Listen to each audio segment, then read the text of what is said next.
Hi there everybody, I'm Fred Thomas and you are watching All Things Bike. And today we are speaking with Angela King, Director of the Community Spokes Program at the Bicycle Coalition of Maine. Angela, welcome to the show. Thank you. It's great to be here. Oh, well, it's great to have you, and I want to just dive right in and ask you, what is the Community Spokes Program and what does its name say about the objectives of the organization and the organization itself? Okay, well, the Bicycle Coalition of Maine has the Community Spokes Program in order to create a network of bicycle and pedestrian advocates throughout the state at the local level. Mm-hmm. And why was the organization set up? Well, to improve the roads in Maine, to make the roads more bicycle and pedestrian friendly, and to just promote bicycling and walking, get people out. At a very sort of grassroots, local level. Yes, because the grassroots is efficient and effective because it's the people in the communities that need to be asking for the changes that they want to see in their communities. Right. So as you did mention the spokes, so there are a couple meanings there. Community spokes. A community spoke is a spokesperson for bike-ped friendly community, and also the other meaning of a spoke is what radiates out of a hub of a wheel. Right. And the community spokes are radiating out of the hub of the Bicycle Coalition of Maine, promoting the mission of making roads for everyone. Yeah. No, I mean, it sounds like the most effective way to do this kind of thing. I mean, everyone who turns up, I mean, those are the people who sort of set the agenda and get things done in this society, I suppose. But what, I mean, how many are there, for example, in Maine? How many community spoke individuals are there in Maine? Well, as of last week, our last training was in Skowhegan, and we have trained 152 people. Wow. And so those are individuals throughout the whole state. Are they concentrated in any particular area, or urban, rural, or? Well, there are community spokes in all 16 counties of Maine.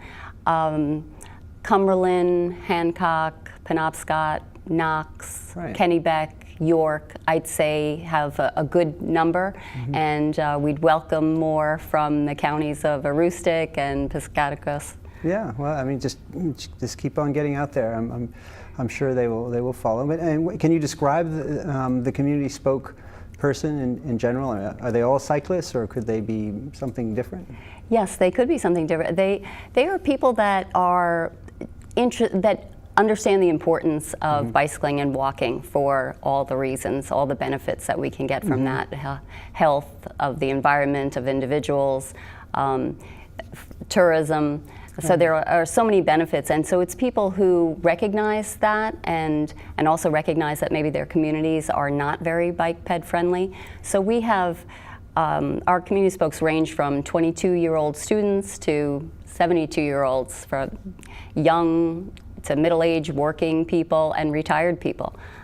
People who just want to get involved. Yeah, that's great. And membership is growing, I suppose. I mean, when did the program start, and how many people have joined? Can you tell us? The first community spokes training was in 2011, and so it's been going for 8 years now, and last week was the 14th training. Wow. Right. Well, what are the responsibilities? What does someone have to train for if you want to become a community spoke? I guess you have to get training. Can you elaborate?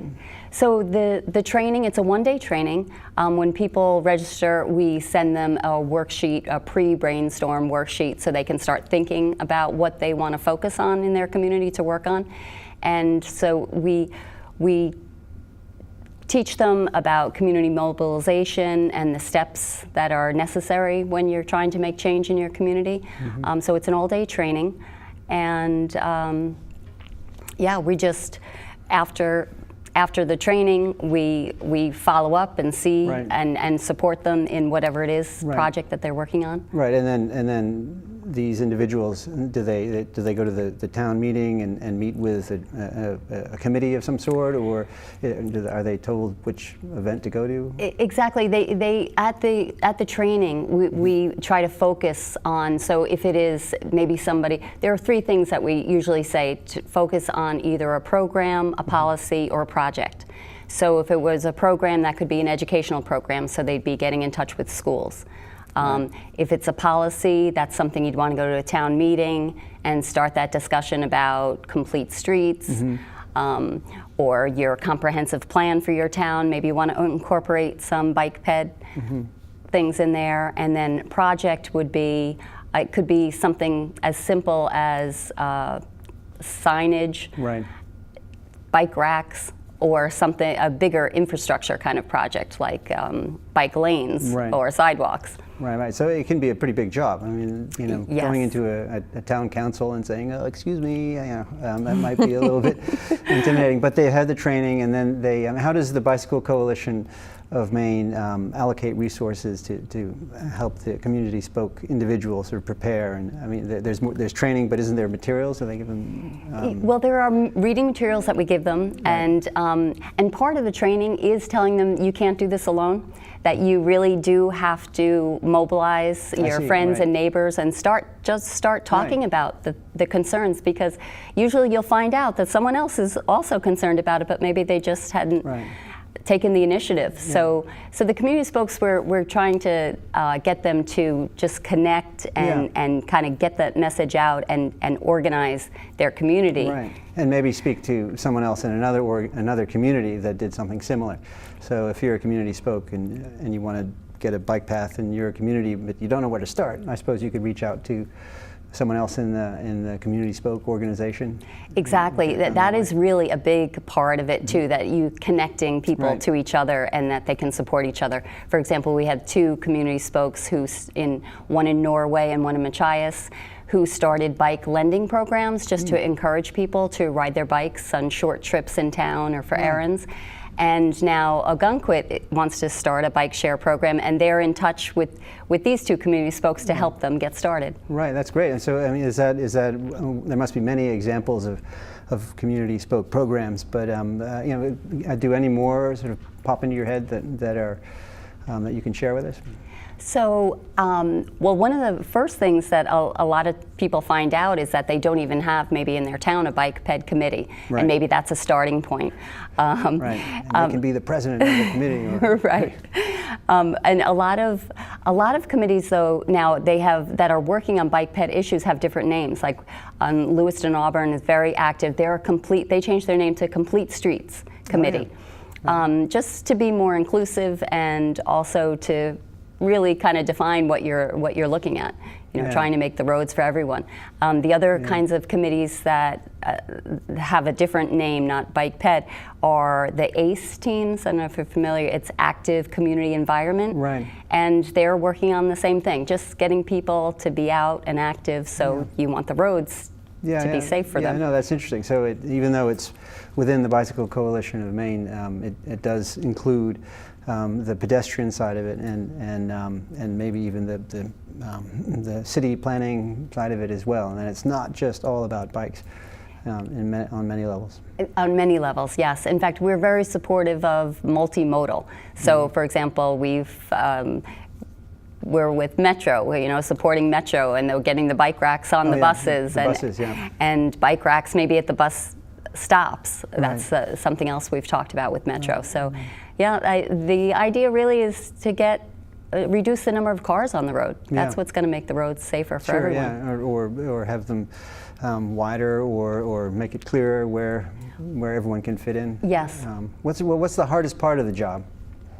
I'd say the pace of change. I think some people might feel like that they can jump in there and that things are going to happen right away. I'd say that some of these projects you're in there for a long haul, a couple years sometimes before it actually comes to fruition. I mean, are there any examples of some of the great big challenges and all of this? Are there any that leap to mind?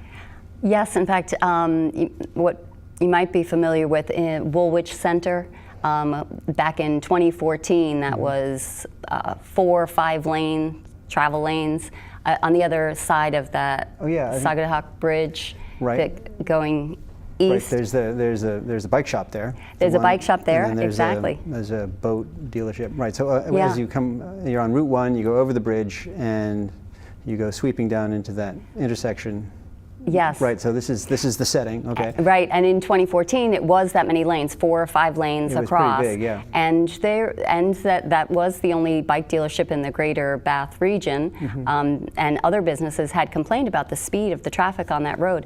So a community spoke, Robert McChesney.